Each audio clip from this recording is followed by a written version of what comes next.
Hello, Tammy Antoinette here with thestarqueen.com, and I am a sidereal astrologer. That means I look at the sky at it is seen from our point of view standing on the earth as an astronomer. And I am here to answer this question that keeps coming up, and I keep seeing a lot of information about it also on the internet and from other astrologers. Who is Ophiuchus, and is he the 13th zodiac sign? Is there a 13th sign? Okay, so to demystify this, hopefully you will come to your own conclusion after we're done here, and you'll see what I think also. Okay, so behind me is a picture that I found on the internet of the 3D celestial sphere cut into half and laid flat so we can see it from a 2D perspective. And I will show you that in a moment to get a better picture and show you exactly what's going on in the sky. And first, I want to show you Ophiuchus. So I'm going to share my screen here. So here is Ophiuchus. He's not new. He's always been there. He's the one who wrangles the snakes, the one who takes control of the snakes. He's always seen holding a snake between his legs. Okay. I'll show you where he is on the sky too in a moment. I want to next show you where he is on the sky, one of the sky maps. I'm going to show you more than one sky map so you can get an idea at how many perspectives we're looking at this from.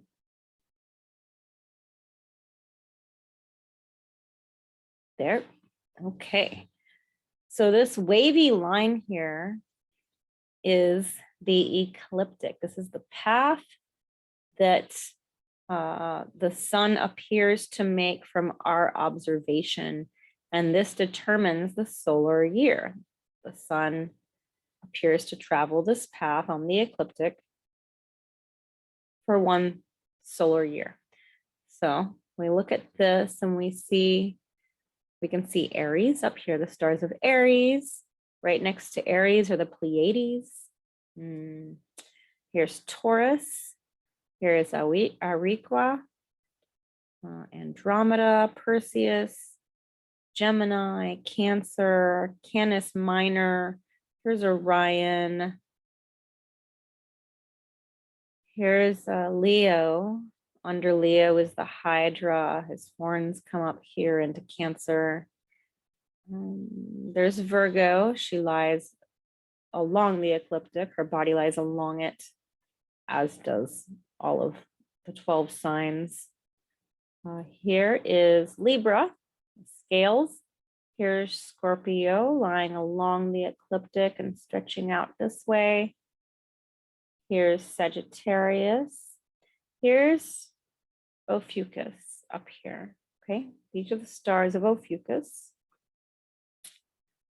Here's Aquila, Capricorn, Aquarius, Pisces, Pegasus. Okay, so you get a bit of a picture of this. And next, I'm going to show you this behind me. So, a new share.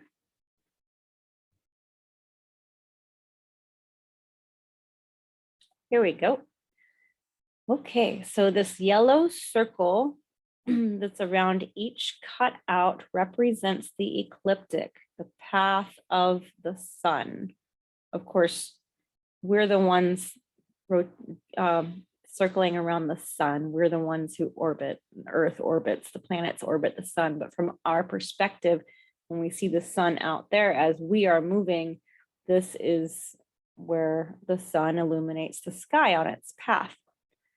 Okay, so Sagittarius is right here. Here's the bow and arrow in the head. He splits it in two. Capricorn, here's the head and the tail. And here's the rest of the body and the feet and the bottom of the head of the Capricorn. Here's Aquarius, the bottom half of the Aquarius, and the waters that he pours on to humanity. Here's the top half of Aquarius and his bucket. Here's Pisces, the fish. Here's their wake coming off the other side. Here's the Pegasus.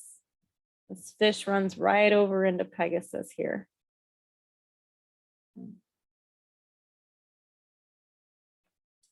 Aries is here. The bottom half of Aries is over here.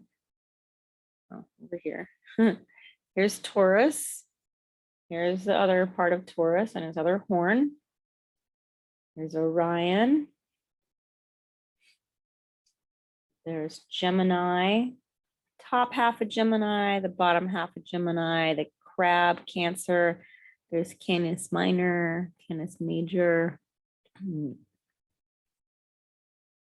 Here's the other half of the crab.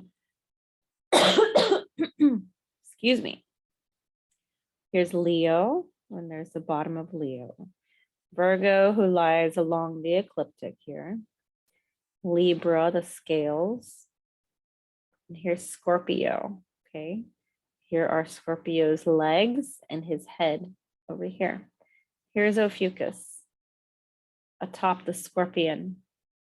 Okay, let's see a picture of this. And I want to show you one more picture that so I showed you what the astronomers are looking at. Those are those two pictures. The first one, with the wavy line, the astronomers is what they see when they look at a star map. And then ancient astrologers will look at this that I just showed you. And then all astrologers look at the picture as this, okay? So this is the ecliptic, this circle around here, going through the 12 zodiac signs. And I'm actually going to change this chart to make it so that you can really get a good look. Whoops.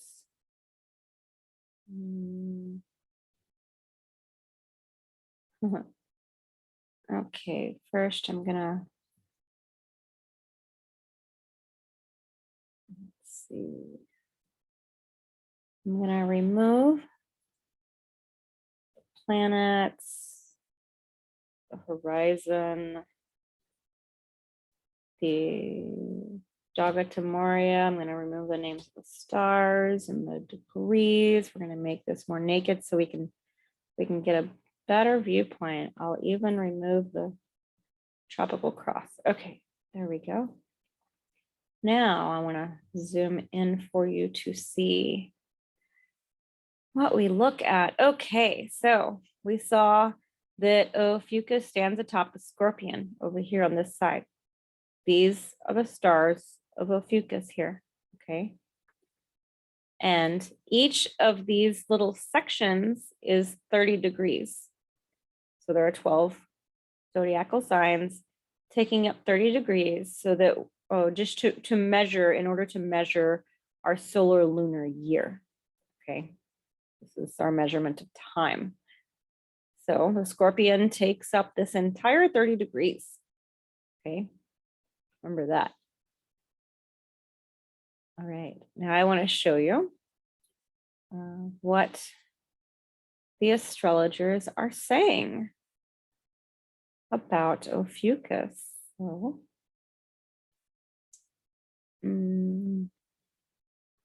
okay, astrology.com, I believe, is where I just did a quick Google search, and what I found first is horoscope.com and all about the 13th sign, Ophiuchus.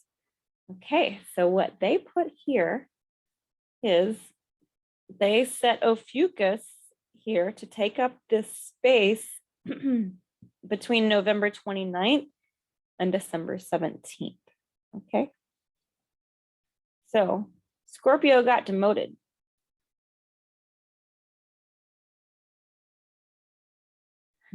Scorpio is now taking up only November 24th to 28th. Okay, that's what's going on with the modern astrology. Okay, now let's see what the astronomers are saying.